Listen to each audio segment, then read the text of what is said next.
Welcome back to History of Graphic Narratives. Here in our part 3 on graphic narrative modes, we're going to talk about sequential modes.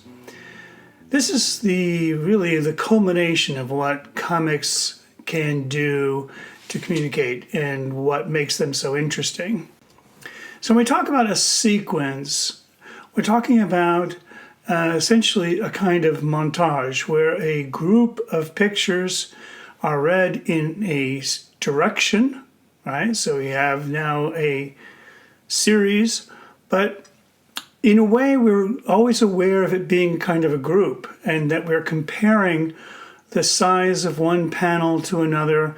We are seeing ways in which the frames change, the combination of images, our sense of time is much more precise. All of these things are possible with the sequence. And so we can create a very nuanced and subtle picture which combines all the elements of group and series and together to create this really interesting way of communicating visually.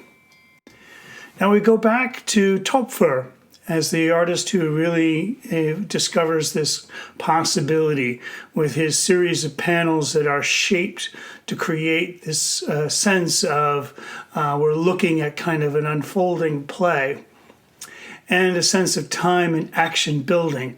Töpfer, of course, was really brilliant in the way in which he not only exploited this idea of time moving in sequential action, but he also messed with it. He was willing to deny us the satisfaction of it all just happening one thing after another.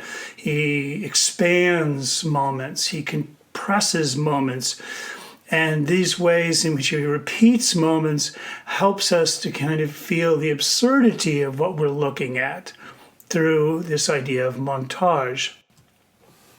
Another very important idea we've already talked about, but it's important to reiterate, with the series, our eye moves through the panels in a very dynamic way, that the shape and design of everything we're looking at has been shaped in a way to kind of allow us to see the action in this kind of internal sequence of movement. And this is a really important idea to always remember when you're looking at the sequential narratives, that there is this sort of internal narrative path that is a very important part of visual locations that give us this continuity, even though the sense of time is being fractured. So in comics, as we've seen before, action tends to go from one peak moment to another in this kind of sweeping, dramatic shift of action. Jack Kirby's Captain America, of course, this is a classic superhero comic. You can see this fight scene where the swooshes of the movement, the emanata exaggerate the gesture and the explosive power of the battle plays out. But graphically, it too has this very clear narrative path that our eye is led through the sequence of actions to sense a kind of internal continuity. It's important to note that this is not a cinematic way of looking at things. This is clearly a kind of a sequence of images that have a very coordinated cumulative effect that is not similar to the way a movie works, where we are sitting and watching something and it's kind of flowing past us. In a sequence, we're always sort of aware of what we might call the gestalt, the big picture. I make this point because when we start to see people parsing moments out even further, people often refer to this kind of action, as we see here in Osamu Tezuka's Buddha, as a kind of cinematic action. In this, we see the character Buddha in the upper left-hand corner. And we read downward We see him waking up, we see him realizing he's a prisoner, and realize he's been captured by his old friend and nemesis. And so this kind of movement is pieced together. And this is, like I say, we're the panels and the way it all locks together in a grid. We're aware of the grid and we're able to read it, but at the same time, we're able to sort of experience the fullness of the page. Here's another great example of a very complicated series of sequence of images. This from Bernard Kriegstein's Master Race. We see, first of all, action to action, character running down the platform, he slips, and then we see this moment to moment tight fracturing of time as the character slips off the platform. And this really it seems to slow down. It draws out that moment. And the splicing there, the vertical splicing, gives us that feeling of it happening oh so slowly. And then we jump to the train, then we jump to the body falling, then we jump to the train, then we jump to the falling body. And so there's a sense of pulsing movement, and finally the train rushes by, and time in action. We have a still figure and a series of faces whooshing past. It's a brilliant way of getting a sense of motion and time in a sequential action. It's a really brilliantly coordinated sequence. Sequences can be messed with in a way. We've come to expect to read sequences, and we expect them to be read in certain ways. And it's possible that artists may create an image that proposes the idea of something that looks like a comic we should be reading, but is in fact something perfectly arbitrary, where there is no real, meaningful sequential action. So in this case here, we are thrown back in our sense-making mechanisms, the way in which we interpret the world and the way we try and make sense of things, kind of go haywire. And that is a kind of pleasurable but also frustrating thing. So the non sequitur becomes this new way of kind of messing with this idea of sequential action. It's taking sequential action and kind of turning it on its head. A number of pop artists did this. They were fascinated in the way comics communicated.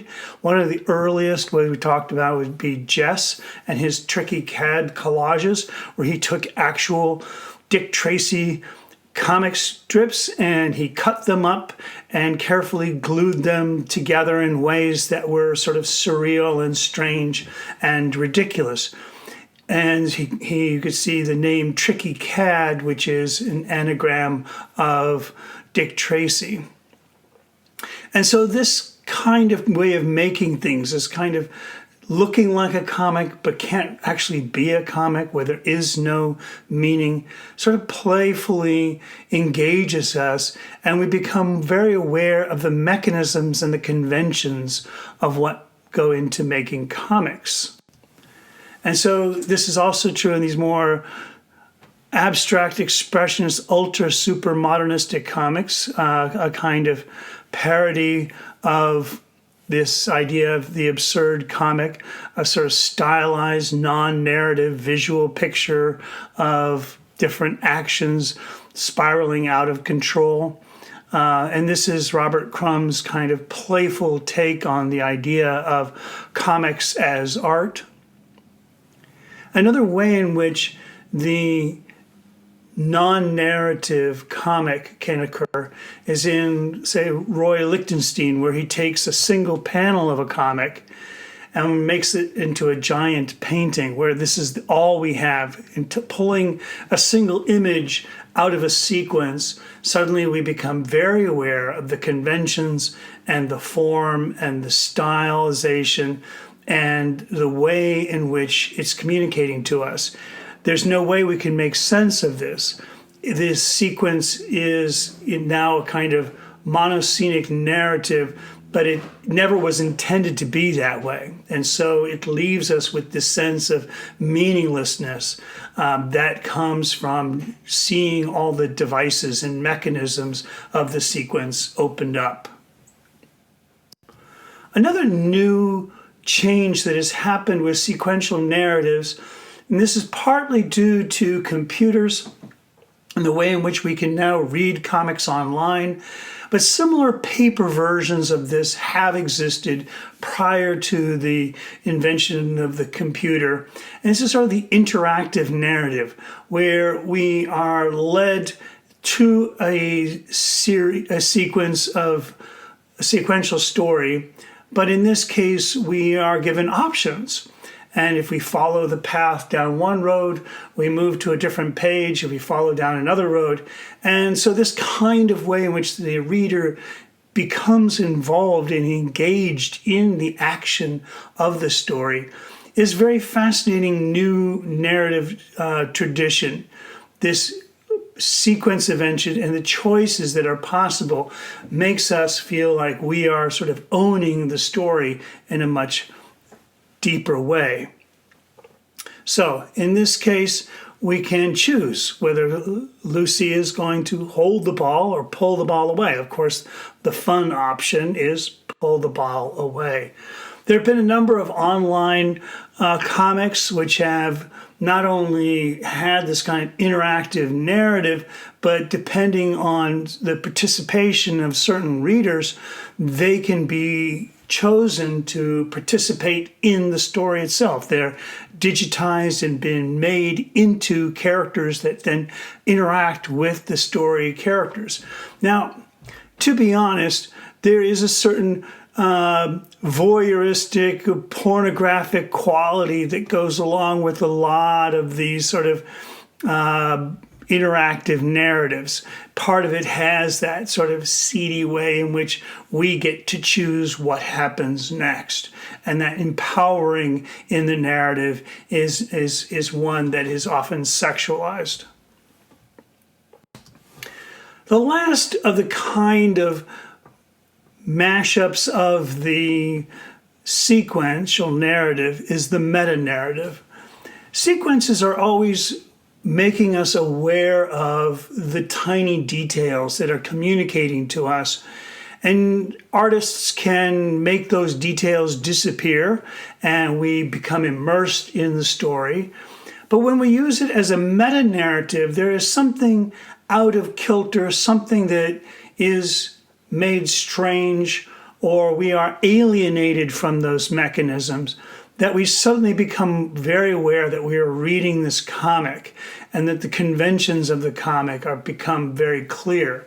This is somewhat similar to what Roy Lichtenstein was doing by kind of stripping out all the other panels and focusing on just one panel. It kind of makes the narrative impossible.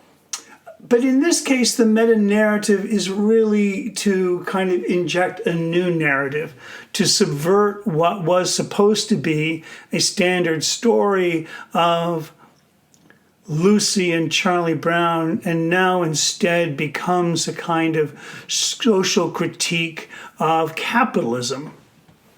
So the text might divert, redirect, or subvert the meaning of the pictures, or the pictures themselves may refer to themselves as pictures.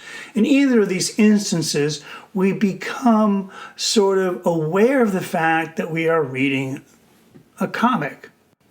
Now, of course, this can have political or social commentary as the comic becomes a way of communicating normative behaviors and normative attitudes. In the comics of the Situationists, they used a strategy they call détournement, which is to divert. And in these ways, they inserted new language into these pop images. It was a way of kind of taking what was familiar and redirecting it into new messages and new meanings. And I think this is a very important strategy in the sense that it is sort of using the force and power of what's familiar to introduce new ideas. What is strange and this idea of being kind? I'm going to leave you with this rather enigmatic sequence of images. It's a wonderfully simple idea. We see through a window a house across the way where there is a window lit. And up in the sky we see a moon. We could read it just as a single picture, a monoscenic narrative. Or we could read it as 4 separate panels. We see the moon, the night sky, the house, and across the way we see a window lit.